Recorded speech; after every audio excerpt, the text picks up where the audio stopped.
நீ விரும்புவது தாமதமாவது உன்னுடைய கர்ம வினையால். உன் சந்தோஷத்திற்காக உன் கர்மாக்களை தட்சணையாக நான் எடுத்துக்கொண்டு உனக்கு புண்ணியத்தை உண்டாக்கி கொண்டிருக்கிறேன். உன் கர்ம வினைகளை விரைந்து முடிக்கவே நானும் போராடி கொண்டிருக்கிறேன். அதுவரை நீ அமைதியாக இரு. நீ என்னிடம் எதையும் வேண்டினால்தான் நான் செய்வேன் என்று அல்ல. உனக்கு எதை எப்பொழுது எப்படி செய்ய வேண்டும் என்று எனக்கு தெரியும். உனது ஆசைகள் எண்ணங்கள் அனைத்தும் கூடிய விரைவில் நிறைவேறும். நீ எப்பொழுதும் யாரையும் சார்ந்திருக்காதே. உனது வாழ்க்கையில் இக்கட்டான நிலையில் எடுக்க வேண்டிய முடிவை நீயே முடிவு செய். உன்னுள் இருக்கும் நான் அதற்கு உதவியும் புரிவேன். ஆனால் நீயோ உன் மீது அன்பும் அக்கறையும் இல்லாத உன் சுற்றத்தார்கள் சில பேரிடம் போய் அறிவுரை கேட்கிறாய். எவர் மீதும் கோபம் கொள்ளாதே, அது கொடியது. உதவி புரிவர்களிடம் மட்டும் அல்லாமல் உதாசீனப்படுத்துவர்களையும் கூட. ஏன் அனைவரிடமும் அன்பாக பேசக்கூடாது? நீ வருத்தப்படுவதால் எதுவும் மாறாது. நம்பிக்கையோடு கம்பீரமாக உன் குறிக்கோளை நோக்கி செல். நீ அதை அடைய நான் துணை நிற்பேன். இது என்னுடைய சத்திய வாக்கு. நான் உன் முன்னேதான் சென்று கொண்டிருக்கிறேன். நீ என் பின் கையை பிடித்து வா. உன் செயல் அனைத்துமாக உன் சாயப்பா நான் இருப்பேன். நீ என் பரிபூர்ண அருள் பெற்ற என்னுடைய பிள்ளை. நான் வருவேன், கலங்காதே. உனக்காக எங்கும் வருவேன். இதுவரை கண்ணீரை மட்டும் கண்ட நீ இனி உன் வாழ்வில் எல்லா அற்புதங்களையும் காண்பாய். மனம் தளராதே. நம்பிக்கை, அசராத பக்தி, இவை இரண்டுமே எப்பொழுதும் உங்களுடைய பிரதான குறிக்கோளாக வைத்துக் கொள்ளுங்கள்.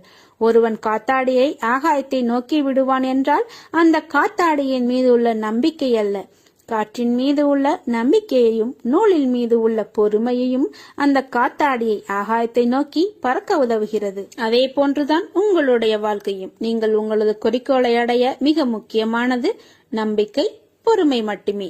ஏற்றிவிடப்பட்ட காத்தாடி மீண்டும் தன் கையில் வர வேண்டுமென்றால் நாம் முதலில் சமாளிக்க வேண்டியது காற்றின் சீற்றத்தை தான். அதே போலத்தான் நம் வாழ்க்கை என்னும் பெருங்கடலை கடக்கும் பொழுது இடையில் ஏற்படும் சீற்றங்களை மிக கவனமாக கடக்க வேண்டும். அப்படி மிக கவனமாக எவன் ஒருவன் கடந்து செல்கிறான் என்றால் அந்த ஏற்றிவிடப்பட்ட காத்தாடி ஆகாயத்தை தொட்டு மீண்டும் அவனுடைய பிரதான இலக்கை அடைந்து அவன் கையில் வந்து சேருகிறது. இதே போன்றுதான் உங்களது வாழ்க்கையில் ஒவ்வொரு முயற்சிகளிலும் உங்கள் குறிக்கோளை நோக்கி மட்டுமே நீங்கள் செல்ல வேண்டும். இப்படிப்பட்ட குறிக்கோளை நோக்கி எந்த ஒரு பக்தன் என்னை முழுமையாக நம்பி புத்தியும் மனமும் எனக்காக செலுத்தி வருகிறான் என்றால் அவன் நினைத்ததை நான் நடத்தி தருவேன். அவனுடைய லட்சியத்துக்காக நான் 7 கடலையும் தாண்டி வந்து உதவி புரிவேன். எந்த சூழ்நிலையிலும் மனதைரியத்தை இழக்க வேண்டாம். என் மீது நம்பிக்கை வை. உன் வெற்றியை நான் அமைத்து தருவது இது உறுதி. என் வார்த்தைகள் மீது நம்பிக்கை வை. வருவது வரட்டும், போனது போகட்டும். எனது பாதங்களை உறுதியாக பற்றி கொண்டு எப்போதும் நிதானத்துடனும் சதா காலமும் என்னுடன் ஒன்றியிரு. உள்ளம், உயிர் இவற்றால் என்னை நம்பு. அப்போது நீ மிகுந்த பலனை அடைவாய். உன்னை ஏளனமாக பார்த்து நகைத்தவர்கள் முன்னிலையில் கொடியாய் நீ உயர்ந்து நிற்கப் போகிறாய். உன்னை தாங்கும் கம்பாக நான் என்ற உன்னிடத்தில் உன் சாய்தேவாவை நீ எப்போது நீ கண்டாயோ, நான் என்ற சொல்லுக்கு சாய்தேவா என்ற சொல்லை அர்த்தம் கண்டாயோ, அந்த நொடி பொழுதிலிருந்தே உனக்காக நான் இருக்கிறேன். அதற்கு முன்பாகவும் சரி, அதற்கு பின்பாகவும் சரி, என் உயிராய் நீ என்றும் என்னிடத்தில் இந்த துவாரகமாயின் தாயின் பிள்ளையாய் வாழ்வாய். என் பரிபூர்ண அருள் எப்போதும் உண்டு. உன் கண்ணீரை துடை. உன் கண்களில் இருந்து கண்ணீர் வலியக்கூடாது. இது என் உயிராய் நினைக்கும் உன் சாய்தேவா, உன் சாயப்பா, உன் துவாரகமாயி தாயின் மீது ஆணை. நிச்சயம் வாழ்வில் நீ சந்தோஷமாக வாழ்வாய்.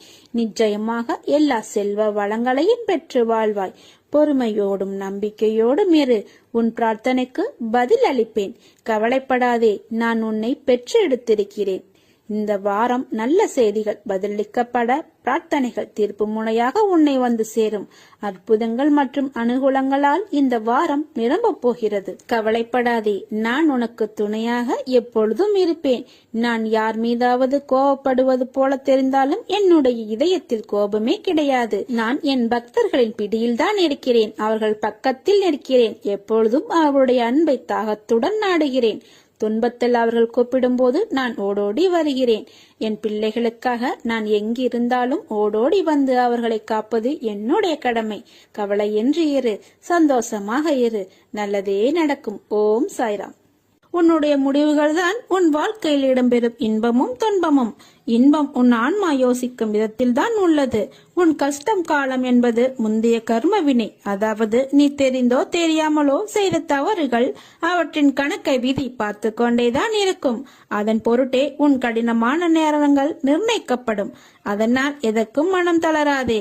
வாழ்வில் இன்பத்தை கண்டு மட்டுமே வாழ முடியாது, அதை போல துன்பத்தை கண்டு மட்டுமே வாழவும் முடியாது. இரண்டும் சம அளவே. அதை போலவே நல்லவை என்றும் திகட்டாது. ஆனால் தீமைக்கு ஒரு முடிவு உண்டு. அந்த முடிவில்தான் ஒவ்வொரு நிகழ்வின் ஆரம்பம் ஆகும். நியாயத்தின் சாயல் அப்போதுதான் செய்த வினை கர்மா என்ற பெயரில் ஒருவரை ஆட்கொள்ளும். உன்னில் உன் சாய்தேவாய் இருக்கிறேன். சில நேரம் உன்னை நீயே வெளித்தோற்றத்தில் உணர்கிறாயா? உன் உள்மனம் ஆன்மா ஒரு பக்கம் இருக்கும், இன்னொரு பக்கம் ஏதோ ஒன்று உன்னை தனியே இழுப்பது போல் உணர்கிறாயா? அது மாயை செய்யும் வேலை. அதை இப்போதே உணர்ந்து இருப்பாய். அதனால் நீ எதற்கும் பயப்படாதே, கலங்காதே. உன்னில் நிச்சயம் வெற்றி என்ற தீபத்தை நான் ஏற்றுவேன். உன்னுடன் நான் எப்போதும் இருப்பேன். எதுவும் நிரந்தரமில்லை, எல்லாம் ஒரு நாள் மாறும். நான் மட்டும் உன்னை விட்டு மாற மாட்டேன். என்னிடம் தஞ்சம் புகுந்தவர்கள் எத்தனை ஜென்மங்கள் எடுத்தாலும் அவர்களை தாங்கி நிற்பேன். நான் இருக்க பயமேன் என்பது வெறும் வார்த்தை அல்ல, என்னுடைய சத்திய வாக்கு. தான் என்ற அகம்பாவத்தை விடுத்து கருணை, மன்னிக்கும் தன்மை, சேவை மனப்பான்மை, அகிம்சை போன்ற தெய்வீக குணங்களை ஒருவர் தமக்குள் கொண்டு வர முடிந்தால் பாபா அவருடைய இருந்து அவரை வழிநடத்தி செல்கிறார். அப்போது அவரின் குடும்ப பொறுப்பையும் பாபாவே ஏற்கிறார். உன்னையும் உன் வம்சாவளியையும் உன்னை சார்ந்தவர்களையும் காப்பது பாபாவின் கடமை என்று உனக்கு ஏற்கனவே சத்தியம் பண்ணி செய்து கொடுத்து விடுவார். என் பக்தர்களுக்கு ஆசிகள் வழங்குவதே என்னுடைய தொழில். எல்லா பொருட்களும் என்னுடையவே. ஒவ்வொருவருக்கும் ஒவ்வொன்றையும் நான் அளிக்கிறேன். உனக்கு நல்லது மட்டுமே அளிப்பேன், சந்தோஷத்தை அளிப்பேன். கவலையற்று இரு. இந்த ஜென்மத்தில் எல்லா பிணைப்புகளில் சூழ்ந்து எது நிலையுள்ளது நிலையில்லாதது என்று அறிய எண்ணி பார்க்காத சோதனைகளும் உனக்குள்ளே யுத்தம் செய்ய வைக்கின்றது.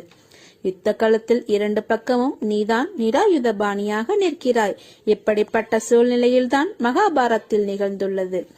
கிருஷ்ணனுடைய அவதாரம் வெளிச்சமாக தோன்றியது, தெரிய வந்தது. அதை போல்தான் உனக்கும் வாழ்க்கையின் களம். உனக்கு என் அருளும் ஆசியும் எப்போதும் உண்டு. நீ நன்றாக ஜெயமாக வாழ்வாய். நான் இருக்கையில் நீ எதற்கும் பயப்படாதே. என் துணை உனக்கு எப்போதும் உண்டு. உன்னை நான் நல்வழிப்படுத்துவேன். உன்னை விட்டு நான் விலகி போக மாட்டேன். என் கருவில் தேர்ந்தெடுத்த வரம் நீ. உன்னை போன்ற மற்றவர்களையும் உருவாக்க நினைக்கும் என் உயிரான உன்னை, என்னை நேசிக்கும் உன்னை அம்மாவாக அப்பாவாக இருந்து உன்னை நான் பாதுகாப்பேன். இன்னும் உன் வாழ்க்கையில் பல அற்புதங்கள் நடக்கப் போவதையும் பார்க்க போகிறார்கள். என் வார்த்தை மீது நம்பிக்கை வை. என் உயிரான குழந்தை, நீதான் எனக்கு உலகம். உன்னை முதுகில் குத்துபவர்கள் கண்டு வேதனை கொள்ளாதே. போர்க்களத்தில் புறமுதுகை காட்டுபவர்கள் வீரமானவர்கள் அல்ல. அவர்களின் கோழைத்தனம்தான் அவர்களை வீழ்த்தும். யாராக இருந்தாலும் அறம் என்பது ஒன்றே. பல்வேறு முகங்கள் அதற்கு இல்லை, ஒரே முகம்தான். அந்த முகத்தை உன்னிடம் பார்க்கிறேன். உனது நேர்மை உன்னை வழிநடத்தி செல்லும். உனக்கான அனைத்தும் விரைவில் உனக்கு கிடைக்கும். என்னுடைய முழுமையான அருளால் உன்னை ஆசீர்வதிப்பேன். வாழ்க்கையில் ஜெயிப்பாய். உனக்கான சந்தோஷம் உன்னை தேடி வரும். நீ என்னை நினைக்கும் போது உனக்குள் ஒரு சிரித்த உணர்வை ஏற்படுத்தும். அதுதான் நீ என் மேல் கொண்ட உண்மையான அன்பின் வெளிப்பாடு. உன்னை என் உயிராய் காப்பேன். உன் வாழ்வில் நீ நினைத்த அனைத்து முன்னேற்றமும் உன்னை வந்து சேரும். எதற்கும் எதற்காகவும் கலங்கி நிற்காதே. எல்லாம் சரிவர அமையப் போகிறது. உன் வாழ்வில் கூடிய விரைவில் சுப நிகழ்ச்சி நடைபெறும். நான் உனக்கு துணையாக இருக்கிறேன், என்றும் இருப்பேன். வாழ்க்கையில் எதற்கு முக்கியத்துவம் கொடுக்க வேண்டும் என்பதனை அறியாமல் தேவையில்லாத மாயை என்ற ஆசையில் எல்லோரும் பித்தி பிடித்து போயிருக்கிறார்கள். பிறகு எனக்கு ஏன் இந்த வழி என்றால் கூர்மையானது என்பது மறைந்து இருக்கும் சில விஷயங்களில் அதை உள்புறமாய் திருப்பி பார்த்தால்தான் தெரியும். மேலே படர்ந்து இருக்கும் நிலையில்லா பொருளை ஏற்று அதனால் நீங்களே உங்களை காயப்படுத்திக் கொண்டிருக்கிறீர்கள். கண்ணில் தூசி விழுந்தால் அதை ஒரு நிமிடம் கூட உங்களால் தாங்க முடியவில்லை. ஆனால் நீங்கள் தெரிந்தும் தெரியாமலும் உங்கள் ஆன்மாவை தூசி என்று தேவையில்லாமல் எல்லா விஷயங்களையும் குவித்துக் கொள்கிறீர்கள். அது எவ்வளவு வலியை அனுபவிக்கும் என்று யோசித்து உள்ளீர்களா? இந்த ஆன்மா என்பது கடவுள் படைத்த மிகப்பெரிய பிரபஞ்சத்தின் பொக்கிஷம். அதனுடைய சிறப்புகளை உணர்ந்து நேர்மறை வழியில் அதனை ஊக்குவித்து அதை மரியாதை செய்யுங்கள். நான் உன் கூடவே இருக்கும்போது ஏன் இந்த கவலையும் கண்ணீரும்? நான் இருக்கிறேன், உனக்கு நல்லதே நடக்கும். தர்மத்தின்படி தூய வாழ்க்கை நடத்துவதால் தான் இப்படி துயரங்களை சந்திக்கிறேன் என்று நினைக்காதே. நேர்மையாக வாழும்போது சில இன்னல்கள் வரத்தான் செய்யும். அதற்காக வழி நெறி தவறி வாழ்க்கையை நடத்துவது உன் அழிவை நீயே தேடிக்கொள்வதற்கு சமம். உன்னுள் இருக்கும் கவலைகளை பிறரிடம் சொல்லாதே. ஏனென்றால் சிலருக்கு எப்போதும் நீ கஷ்டப்பட்டு கொண்டே இருக்க வேண்டும் என்று உனக்கு கேடு நினைப்பவர்களிடமே போய் நீ உன் கவலைகளுக்கு ஆறுதல் தேடுகிறாய். அப்பற்பட்டவர்களோ உனக்கு முன்பாக உதடுகளில் வருத்தம் தெரிவித்து மனதளவில் நீ படும் துயரங்களைக் கண்டு மகிழ்கிறார்கள். உன்னை எப்படி குழம்ப செய்து அதை அதிகப்படுத்தலாம் என்று யோசிக்கிறார்கள். உன்மேல் உண்மையான அம்பும் அக்கறையும் கொண்டவர்கள் யார் என்பதை புரிந்து கொள். அதே சமயம் உன்னை சுற்றியுள்ளவர்கள் யார் நல்லவர் என்று நினைத்து எல்லோரையும் சந்தேகப்படாதே. அன்பை புரிந்து கொள்ளும் நேரம் சூழ்நிலை நிச்சயம் வரும். எதற்காகவும் விரக்தி அடையாதே. பயமின்றி உன் இலக்குகளை நோக்கி போய்கொண்டே இரு. யாரையும் இகழ்ந்து பேசாதே. எவரையும் துச்சமாக கருதாதே. நம்பிக்கையானவராக அவர்களுக்கு இருந்தும் உன்னை காயப்படுத்தியதற்காக உண்டான தீவினை அவர்களை போய் சேரும். நிம்மதியுடனும் சந்தோஷத்துடனும் வாழ்வாய். அதற்கு நான் பொறுப்பு. உனக்கு எல்லா சூழ்நிலைகளிலும் நான் துணை நிற்பேன். நான் உனக்கு துணை நின்று உண்மையை எடுத்துரைப்பேன். என் மேல் நீ கொண்ட நம்பிக்கையும் பொறுமையும் உன்னை எப்போதும் காவலாய் காக்கும். என் வார்த்தைகள் மீது நம்பிக்கை வைத்து செயல்படு. நீ எல்லா செல்வ வளங்களையும் பெற்று வாழ்வாய். கவலைப்படாதே, நான் இருக்கிறேன். உன்னோடு என்றும் என்றென்றும் நான் இருப்பேன். நல்லதே நடக்கும். நீ என்னுடைய பரிபூரண அருளும் ஆசீர்வாதமும் பெற்ற என் பிள்ளை நீ. உனக்கு ஏதேனும் துன்பங்கள் சோகங்கள் இருந்தால் என்னிடம் மனமிட்டு பேசு. தகுந்த நேரத்தில் நிச்சயம் அந்த துன்பத்தை உன் வாழ்க்கையில் இருந்து போக்குவேன். நான் உனக்காக இருக்கும்போது நீ ஏன் கவலைப்படுகிறாய்? எத்தனையோ துயரங்களை கடந்து விட்டாய். இனி வரக்கூடிய நாட்கள் அனைத்தும் உனக்கு பொற்காலமே. உன்னை வந்தித்தவர்கள், குறை கூறியவர்கள், நீ வாழக்கூடாது நினைத்தவர்கள் முன்பு நீ ஜொலிக்கப் போகிறாய். சந்தோஷமாக இரு. அப்பா நான் இருக்கிறேன். எப்போதும் உன்னையும் உன் குடும்பத்தையும் காப்பது என் பொறுப்பு. 1 மணி நேரம் ஓம் ஸ்ரீ சாய்பாபாவின் நாமம் சொன்னால் 1 மணி நேரம் நீங்கள் மௌன விரதம் இருப்பதாகிறது. 1 மணி நேரம் நீங்கள் பாபாவுக்கு சம்மதமாக வாழ்ந்தாகிறது. 1 மணி நேரம் ஹரிச்சந்திரன் போல் உண்மையை பேசியதாகிறது. 1 மணி நேரம் நீங்கள் உங்கள் மரணம் என்கிற பரீட்சைக்கு தயார் செய்கிறீர்கள் என்று ஆகிறது. 1 மணி நேரம் பூஜை செய்ததாகிறது. 1 மணி நேரம் உங்கள் பாவத்தை போக்கிக் கொள்ள பிரயாச்சித்தம் செய்ததாகிறது. 1 மணி நேரம் பாபாவை நோக்கி சில படிகள் முன்னேறியதாகிறது. 1 மணி நேரம் ஓதுவதாகிறது. 1 மணி நேரம் பெரியோர்கள் சொல் பேச்சு கேட்டதாகிறது. 1 மணி நேரம் நீங்கள் பக்தராகிறீர்கள். 1 மணி நேரம் நீங்கள் சாய்பாபாவினால் ஆசீர்வதிக்கப்படுகிறீர்கள். 1 மணி நேரம் உங்கள் புலன்களை ஜெயித்தவர்களாகிறீர்கள். 1 மணி நேரம் தியானம் செய்தவராகிறீர்கள். 1 மணி நேரம் சமாதியில் உள்ளவர் ஆகிறீர்கள். 1 மணி நேரம் ஒழுக்கமானவராக ஆகிவிடுகிறீர்கள். 1 மணி நேரம் நேர்மறையாக இருக்கிறீர்கள். 1 மணி நேரம் உங்கள் வாழ்க்கையில் பொள்ளித்தனமான வாழ்க்கையில் இருந்து விடுதலை அடைகிறீர்கள். 1 மணி நேரம் பாபா உங்கள் கையை பிடித்துக் கொண்டு இருக்கிறார். 1 மணி நேரம் நீங்கள் பாதுகாக்கப்படுகிறீர்கள். 1 மணி நேரம் உங்களுக்கு தெரியாமல் உங்களை சாய்பாபா ரசித்துக் கொண்டிருக்கிறார். 1 மணி நேரம் மகான்கள் வாயில் வந்த நாமத்தை நாமும் சொல்வதால் அவர்களுடைய பிரசாதத்தை உண்டவர்கள் ஆகிறீர்கள். இந்த 1 மணி நேரத்தினால் பாபா நீங்கள் செய்த தவறுகளை மன்னித்து காக்குகிறார். 1 மணி நேரம் யாகம் செய்தவராகிறீர்கள். 1 மணி நேரம் பாபாவை நீங்கள் கடனாளி ஆக்குகிறீர்கள். 1 மணி நேரம் நீங்கள் கங்கையில் குளித்தவராகிறீர்கள்.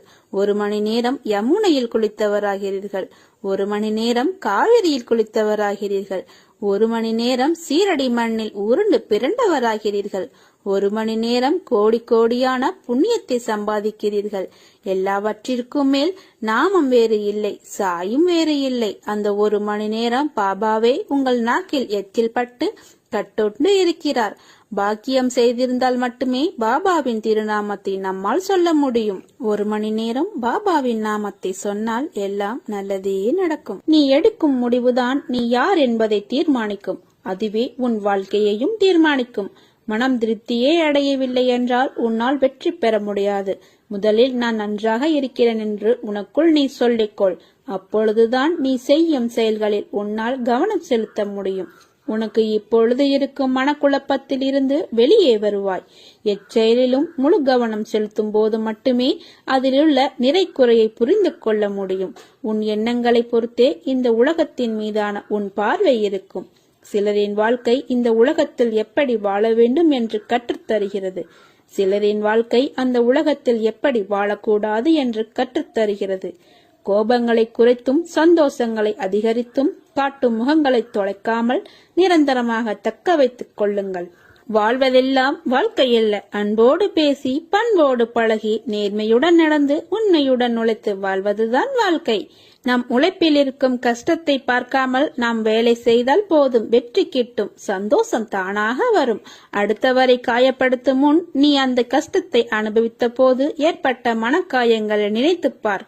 வாழ்க்கையில் ஆசைப்பட்ட எல்லாமே கிடைப்பதுமில்லை, கிடைத்ததை வைத்து வாழ். கவலை கொள்ளாதே, இந்நிலை கூடிய விரைவில் மாறும். நான் இருக்கிறேன், உனக்காக எங்கும் இருப்பேன். உலக வாழ்வில் எல்லோருக்கும் அவரவர் வினைகளுக்கு ஏற்றவாறு நன்மையோ தீமையோ அவர்களை நோக்கி பாய்கின்றன. எது நேர்கிறதோ அதை பொறுத்து கொண்டு அதை எதிர்த்து சமாளித்து நிற்க கற்றுக்கொள். அதை விட்டுவிட்டு புலம்புவதால் எந்த ஒரு நன்மையும் கிடையாது. இந்த உணர்வுகளால் உன் உடல்நிலைதான் பாதிக்கும். உன்னுடைய கவலைகளை தூர ஏறி. உன்னுடைய துன்பங்கள் ஒரு முடிவுக்கு வரும் நாள் வெகு தொலைவில் இல்லை. உனக்கு நான் அடிக்கடி கூறுவது ஒன்றுதான். நீ உன் வாழ்க்கையை அடுத்தவர்களைப் போல வாழ வேண்டும் என்று கனவு காணாதே. இருப்பதை வைத்து மகிழ். உலகில் எல்லோருக்கும் செல்வம், பதவி, அதிகாரம் எல்லாம் கிடைத்து விடாது. எல்லோருக்கும் எல்லாம் கிடைத்து விட்டால் இவ்வுலகமே அதிகார போட்டிகளால் சூனியமாகிவிடும். என் வாழ்க்கை மகிழ்ச்சியான பாதையில்தான் செல்கிறது என்று நீயே உனக்கு சொல்லிக்கொள். அப்பொழுதுதான் இந்த துயரங்களை மன வலிமையோடு எதிர்கொள்ள முடியும். வருத்தப்படாதே, அழாதே, தோல்விகளைக் கண்டு துவண்டு போகாதே. துன்பத்தை பெரிதாக நினைத்து இன்பத்தை இழந்து போகாதே. உனக்கு வாய்ப்புகளும் காலங்களும் உள்ளன. அவற்றை உனக்கு சாதகமாக மாற்றிக் கொள்வதற்காகவே இந்த சின்ன சறுக்கல்கள் என்பதை உணர்ந்து புத்துணர்ச்சியோடு எழு. உன்னுடைய வாழ்வில் நீ நிச்சயம் வெற்றியடைவாய். நல்லதே நடக்கும். நான் இல்லாமல் போய்விடுவேன் என்று ஒரு காலம் கவலைப்படாதே. நீங்கள் அக்கறை கொண்ட விஷயங்களை பற்றி என் எலும்புகள் பேசுவதை கேட்பீர்கள். விசுவாசம் நிறைந்த இதயத்துடன் என்னை நினைத்தால் போதும். சுயநலம் கருதாது என்னை வழிபடுங்கள். எல்லா மங்களங்களும் உங்களுக்கு விளையும். உன் பாரத்தை சுமக்க எனது துவாரகாவில் காத்து கொண்டிருக்கிறேன். கலங்காதே. வாழ்க்கையில் துணிந்து போராடு. எந்த சூழ்நிலையிலும் யாரையும் வெறுத்து ஒதுக்க நினைக்காதே. கடும் சொற்களால் பேச நினைக்காதே. உனது பாரத்தை முழுவதுமாக என் மீது நம்பிக்கை வைத்து செலுத்து.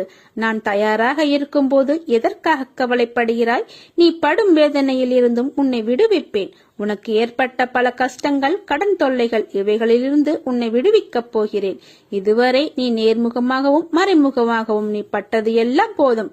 காலத்தின் கட்டாயம் உனது கர்ம பலன்களை அனுபவிக்க வேண்டிய சூழ்நிலை. ஆனால் இப்போது இதிலிருந்து உன்னை முழுவதுமாக உன்னை விடுவித்து விட்டேன். மகிழ்ச்சியாக இரு. வாழ்க்கையில் ஏற்றம் பெறுவாய். அனைத்திலும் வெற்றி பெறுவாய்.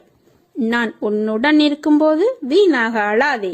அழுதது போதும். எவரெவர் தூற்றினாரோ அவர் உன்னை பார்த்து பொறாமை கொள்ளும் காலம் வரப்போகிறது. நல்லதை மட்டும் நினை, நல்லதை மட்டுமே பேசு, நல்லதை மட்டுமே செய். முடிந்தவரை உதவி செய். உன்னை கைவிட மாட்டேன். உன்னை தாக்க யார் நினைத்தாலும் அவை அனைத்தும் என்னையே வந்து சேரும். துணிந்து நில். நீ வாழ்க்கையின் உச்சத்தை தொட்ட பின்தான் கண் மூடுவாய். அவரது புனிதமான பாதங்களின் மீது பாரத்தை போட்டுவிட்டு நம்பிக்கையோடு அந்த நல்ல நாளுக்காக காத்திரு. அது விரைவில் மிக பெரிய ஆசீர்வாதத்துடன் உன்னிடம் வந்து சேரும். எனக்கு மட்டும் ஏன் இந்த கஷ்டம், பலவித பிரச்சனைகள் சூழ்ந்து கொள்ள இரவு முழுவதும் அழுந்து புலம்புகிறேனே என்று சொல்லாதே. எத்தனை காலம்தான் இந்த துன்பமும் துயரமும், இதற்கு விடிவே இல்லையா என்று கேட்காதே. உன் மனவேதனைகள் ஒன்று சேர்ந்து சோர்வை தருகிறது. உன் மகம் வாட்டமாகி விடுகிறது. உன் குறைகளை அடுத்தவரிடம் சொல்லவும் முடியாமல் தவிக்கிறாய். உதவிக்கு யாருமில்லை, புரிந்து கொள்வார் யாருமில்லை என்று ஆதங்கப்படுகிறாய். கவலைப்படாதே. அனைத்திற்கும் நானே பொறுப்பு. உன்னுடைய கவலைகளை என் தோளில் சுமந்து கொண்டிருக்கிறேன். நல்லதே நடக்கும். நான் பார்த்துக் கொள்கிறேன். கவலையற்று இரு.